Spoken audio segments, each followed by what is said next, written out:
A rescue after pack-up presents major problems. It's getting dark really quickly here. Shark bait out there. The man isn't expected to survive. No one's going to leave the beach without their stuff intentionally, and they're sitting right in front of the worst rip. It's just frustrating, you know. 20 minutes after lifeguards gave final warnings and left the beach, Guys, watch out!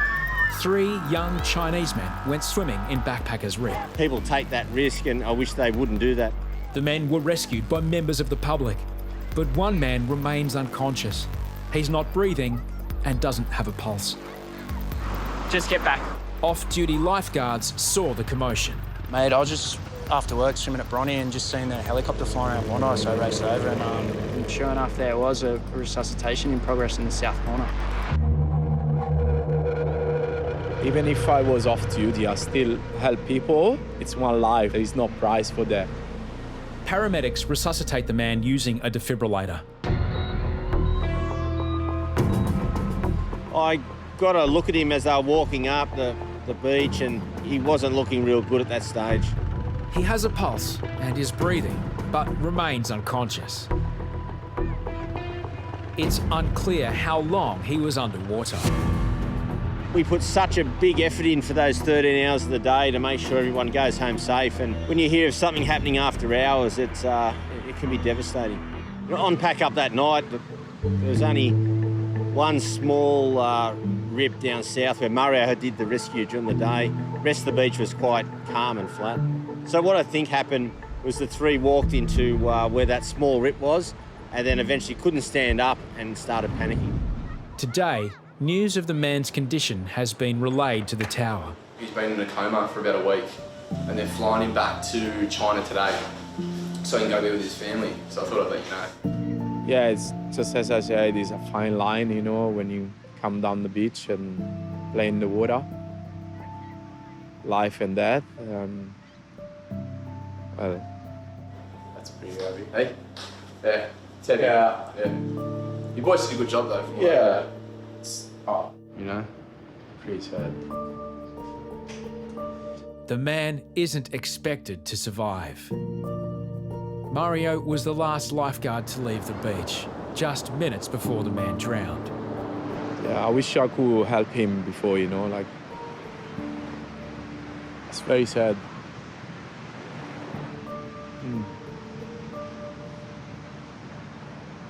This moment got me, I don't know. I had quite a few, you know, in the years of lifeguarding. I don't know why, it's just so close, you know, like, it's very touching. We're about to go home. I turn around, I scan the beach, and we see 2 guys in trouble. A rescue after pack-up presents major problems. I go downstairs and the shed's locked. Then I'm like, haven't got time to unlock the shed. Got to run. I basically decided to run straight for him. I could see him the whole way, and this guy was in the middle of the beach and he was in so much trouble. He's pretty much fully drowning by the time I get to the shoreline, and he's most probably still a good 75 metres away. So that means I have to run under the sandbank, and then I basically jump in the water and swim out. But there's a second swimmer in trouble. Chapo must make a tough decision. And then I swim past one guy who was screaming at me. I'm not put in that position very often. When some young kid's screaming at you to save his life, you've got to back yourself to say, the other guy's actually going under and drowning, so I'd make that decision. Backup is on the way as Noah reopens the tower. When you have to run 100 metres and then swim, you get there and you're quite tired. And that was something that I was thinking of the whole way. Just gotta hold it. Noah heads for the swimmer closest to shore. Chapo battles to keep his patient afloat. The man is fully clothed. The weight drags him down.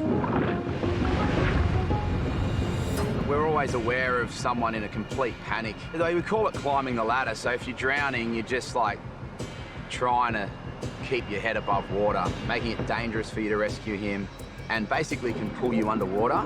So I kind of held him out away from me. Noah pulls his patient onto the board.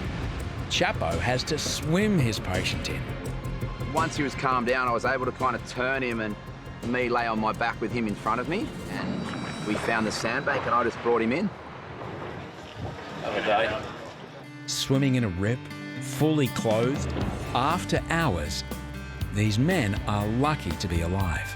No, just the waves got really, they got bigger, they got higher and they got stronger and just pulled me all the way back. That was kind of as close to drowning as you can get, especially with us going home. You know, this is what we're scared of, and that was so close. It's not the usual procedure for us to go in without equipment, but there was no other choice but to run down and go straight in. Chappo was a hero on that afternoon and saved that person's life. Jesse and Maxi get on with their real job. Hoppo has asked them to collect some marker buoys in the bay. Jesse collects the first buoy. He cuts the engine to avoid sucking rope into the jet intake. But he didn't cut the engine early enough.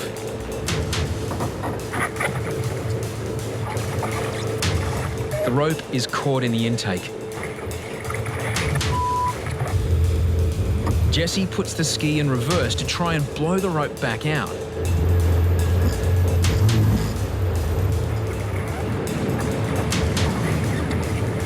Big swell and growing darkness, it's a dire situation. Hey, I'm stuck out here. The skis ran over the rope. Lifeguards launch the second jet ski.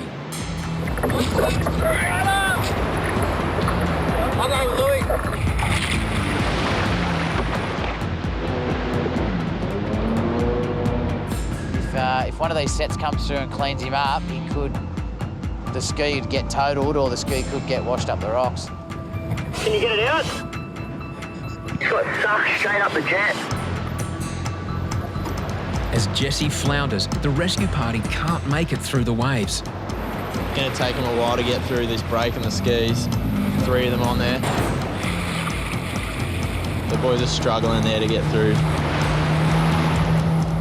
Hoppo watches silently as lifeguards are forced to rescue one of their own. It's getting dark really quickly here. Yeah, shark bait out there.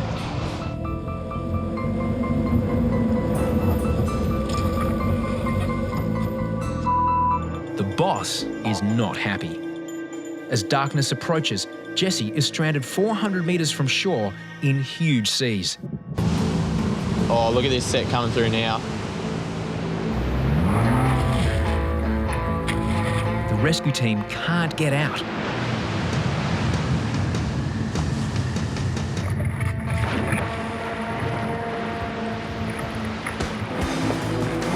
Finally, a lull in the waves.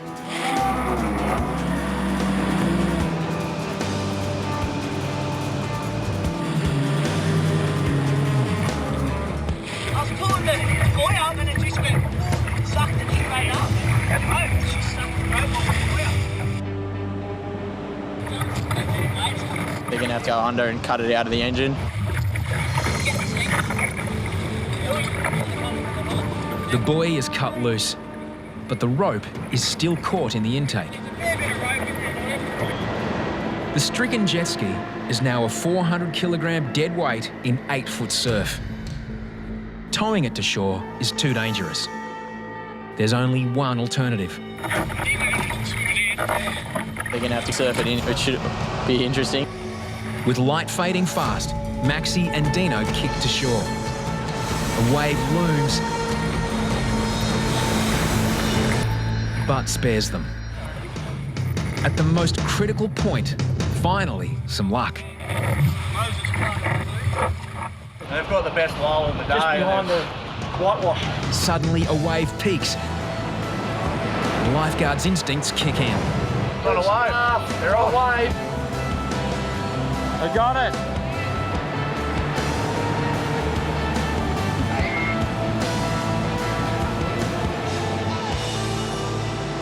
The rescue quickly becomes folklore. There's the god. There is our god. What happened there? The biggest lull of the day. We're bringing it in. There's that, 8-foot set. Oh, mate. We kicked out, waited for the massive set to come through, and then I said, go hard, because you got to get through that impact zone. Could be deadly. Perhaps Maxi's search for the ultimate ride is over. That is, my friends, the ultimate ride right there. But no engine. Well, mate, next big day. No ski, engine with no ski. But there's no celebration for Jesse. I thought I was gone. I thought I was going to lose a $20,000 jet ski, mate. It was just... It's a heavy feeling, I'll tell you that. We did it. Yeah, hey. That is the ultimate surf craft to ride in. Hey? Thanks for that.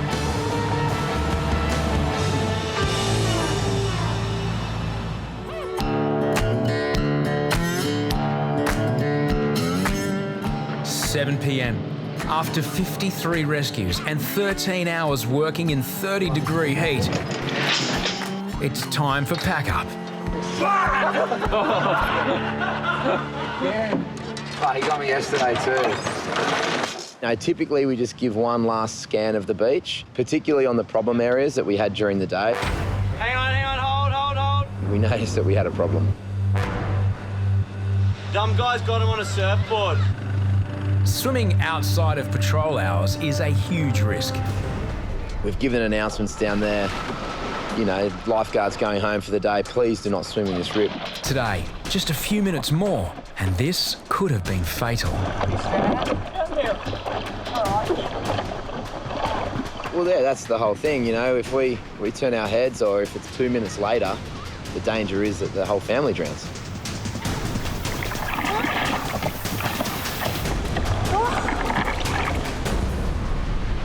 The last thing we need to do is go home after, you know, working our butts off and having people drown in the same rips that we were patrolling for 13 hours. So it's just frustrating, you know. And just anyone who can hear me down here, just seriously, like, this word nearly got 5 people. You can't swim, don't go in the water. That's most probably the best thing. So guys, seriously, you can't swim, don't go in the water. It's a lucky escape for the 3 family members, all visitors from China. Sorry, I'm not normally that angry. I'll leave here. Normally I'm pretty happy. Glad you're okay. You are very, very friendly, and I like them. I love you and everything. Despite his frustration, Chapo does one more rescue. Thankfully, the only thing he's retrieving now is a bodyboard. As the day's shift finally ends, lifeguards can now head home. It was about 7 when we finally got out and locked up the tower and straight home and looking forward to having dinner with the kids and the wife and some friends.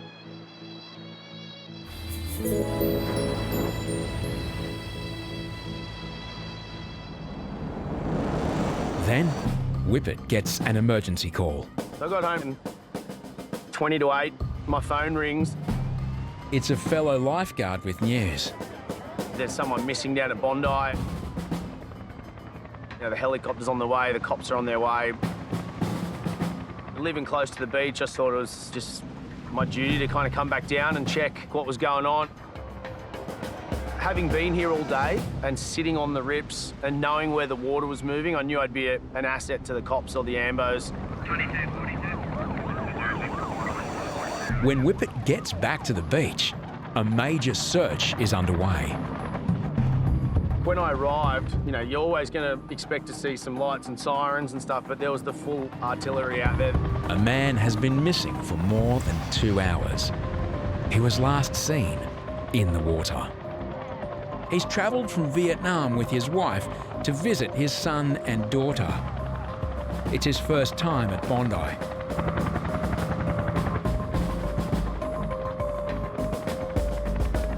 Whippet's assessment is grim. After looking at his clothes on the ground, no one's going to leave the beach without their stuff intentionally, and they're sitting right in front of the worst rip. I mean, yes, it could drift. But rips can take fast, but there's not many rips at the moment that are going outwards. They're all kind of going across. Knowing how the water was moving, I was helping guide the helicopter around the bay, saying this is how I think the water would move, and if it was a floating body, then where it potentially might be. The man's wife and daughter help police circulate a description. Off-duty lifeguard Mitch also joins the search. I I relayed the description through the radio up to Mitch so he can put the binoculars out and see if, you know, the rips can take people all over this beach and see if he was anywhere else. Asian, with chubby build, with sort of knee-length black. The man's clothes remain untouched in front of Bondi's worst rip. Daylight and hope are rapidly fading. When you think you've lost someone for that long, you're probably going to find a body, and for their family that would have been so traumatic. It all started to point towards a bad outcome. Missing man Gwyn Vunheim doesn't speak English, but his daughter, Ty, does. Whippet comes up with a plan. I said, go up and use our PA system and try and speak to him in Vietnamese.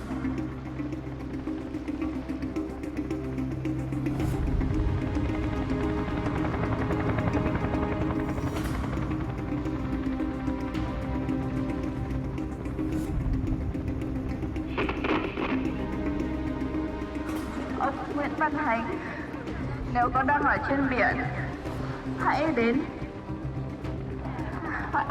bờ và đến gần tòa nhà Lifeguards.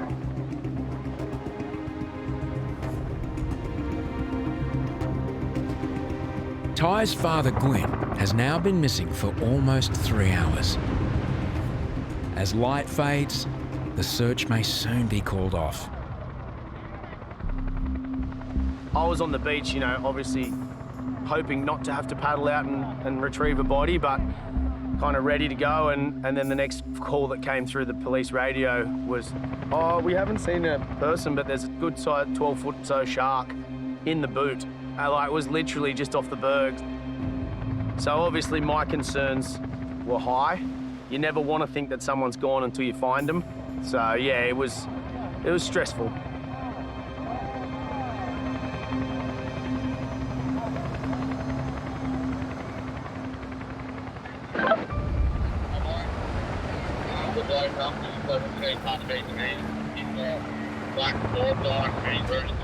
Mitch radioed me and said, mate, someone's come to the tower. And I said, I'm not taking the family up in case it's not him. They'll be devastated.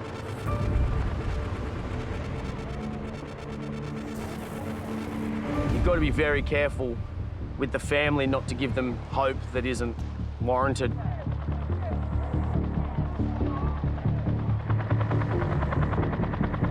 And I've raced up in the buggy and this guy had a singlet on. He had no shirt on in the photo, so maybe it's not him.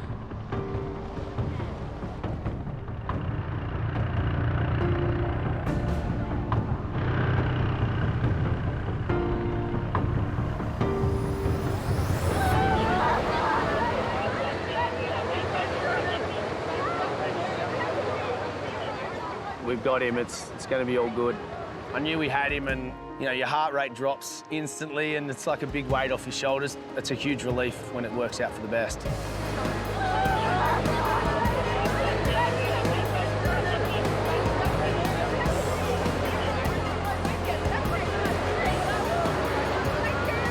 My mother was like, yes, it's him. Luckily, we found out that it could be different if something bad happened. She was so happy to see him. He was like, where have you been? And he didn't expect the helicopters was looking for him. Like, the immediate reaction of the family is just pure relief and joy, I guess, and happiness that he's been found.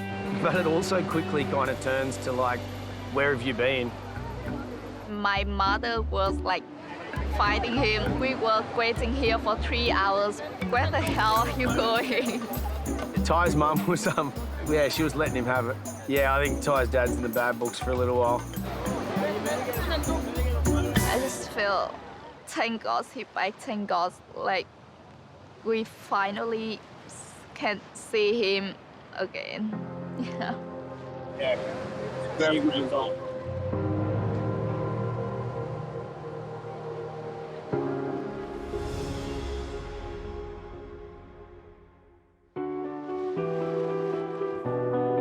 A week after her father was found, Ty returns to Bondi.